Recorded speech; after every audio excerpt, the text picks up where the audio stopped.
Hola,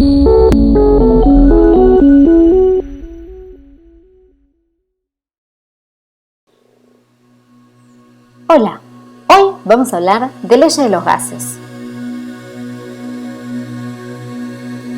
La teoría cinético-molecular fue definida alrededor del siglo XIX y constituye el estudio del movimiento de las partículas gaseosas.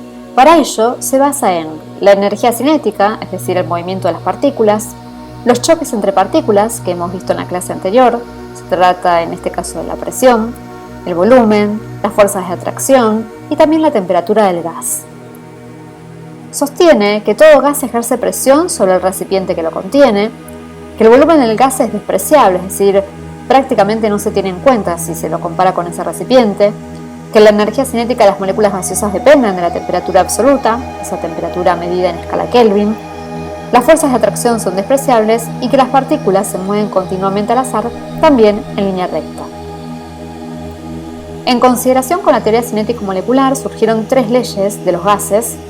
La primera ley, también se conoce como ley de Boyle-Mariotte, fue formulada por el físico y químico británico Robert Boyle en 1662 y además complementada en 1676 por Edmund Mariotte. Esta ley establece que si aumenta la presión sobre una masa gaseosa, el volumen disminuye a temperatura constante, es decir, la temperatura no cambia. La relación entre la presión y el volumen es inversamente proporcional. Esto significa que si una aumenta, la otra disminuye. La expresión matemática que representa a la ley de Boyle-Mariotte es la que se observa en el recuadro. Si se multiplica la presión inicial por el volumen inicial, se obtiene un valor que es exactamente igual al producto entre la presión final y el volumen final. Gráficamente podemos representar esto con una curva descendente. Si observamos el volumen, a medida que nos movemos hacia la derecha, ese volumen va aumentando, pero sin embargo la curva se hace prácticamente paralela al eje X, significando que la presión disminuye. Aquí vemos otra representación, como si agregáramos pesas a un recipiente. Vemos que las partículas se van acercando, se van ordenando y por lo tanto, si midiéramos el volumen, ese volumen es más pequeño que lo que tenemos al inicio. Menor presión en los pulmones es igual a mayor volumen de ellos. Se necesita menos oxígeno en la superficie porque el volumen es más alto. Aquí tenemos entonces un ejemplo aplicado para esta primera ley de los gases.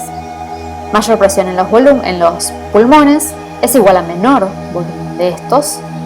Debido a la presión, la densidad del volumen del oxígeno aumenta y su volumen se reduce, siendo necesario más cantidad de oxígeno. Pasamos a la segunda ley, o ley de Charles. En este caso, establece que la presión es constante y si se incrementa la temperatura absoluta de una masa gaseosa, el volumen también aumenta. En este caso, la relación entre ellos dos es directamente proporcional. Es decir, si uno aumenta, el otro aumenta, si uno disminuye, el otro disminuye. La expresión matemática nos dice que si dividimos el volumen inicial por la temperatura absoluta inicial, obtenemos lo mismo que si dividimos el volumen final por la temperatura absoluta final. Es decir, siempre calculamos la temperatura en Kelvin. Gráficamente tenemos una recta ascendente. A medida que se eleva la temperatura, es decir, nos movemos en el eje X hacia la derecha, vemos como el volumen también va aumentando, es decir, el volumen del punto B es mayor al volumen del punto A. Aquí tenemos en un simulador, expresando entonces ese incremento de temperatura que nos permite que las partículas se alejen y al medir el volumen notamos que están más alejadas entonces una de otra ocupando más espacio. La diferencia entre este gráfico y el anterior claramente es, por un lado, en las variables que intervienen y por otro lado en la forma. Antes hablábamos de una curva, ahora hablamos de una recta. El globo puede ascender gracias a la menor densidad del aire, que incrementó su temperatura y por lo tanto permitió inflarlo. La tercera ley de los gases, o ley de Gay-Lussac, fue enunciada por en 1802. Esta ley dice que la presión de una masa gaseosa a volumen constante, es decir, sin cambiar ese volumen, se incrementará con el aumento de la temperatura absoluta. La relación entre la temperatura y la presión es directamente proporcional. Si uno aumenta, la otra también. Si la temperatura disminuye, la presión también. Es muy similar la ecuación a la del caso anterior, solo que aquí en lugar de volumen tenemos presión y ambos son cocientes.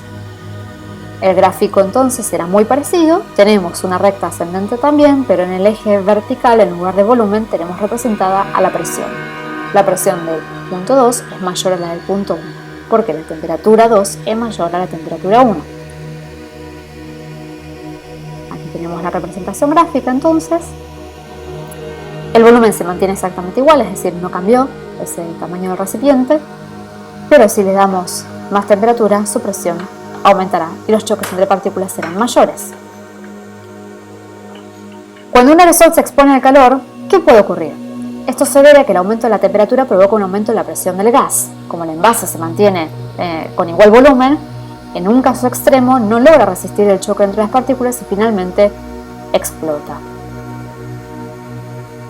Si resumimos entonces, tenemos aquí representadas a las tres leyes. La primera ocurre a temperatura constante, que es la ley de Boyle. Luego tenemos la segunda a presión constante, ley de Charles. Y por último tenemos a volumen constante, la ley que representa o enunciada por Gay-Lussac. Las variables podemos enunciarlas, son 4, recordemos, son variables de estado, masa, volumen, temperatura y presión. En la ley de Boyle-Mariotte, la masa es constante, la temperatura es constante, volumen disminuye, presión aumenta. En la segunda ley, masa también constante, al igual que la presión, volumen y temperatura aumentan, pero también podríamos decir volumen y temperatura disminuyen, porque la relación era directamente proporcional. En la tercera ley, la masa es constante, el volumen también es constante, o sea, no cambia, temperatura y presión aumentan o ambas disminuyen, según corresponda. Entonces, hay una proporcionalidad inversa en el primer caso y en los otros dos hay una proporcionalidad directa entre las dos variables que participan. En los tres casos, la masa no cambia. Llegamos así al final de una nueva clase. Recuerden suscribirse y activar la campanita de notificaciones.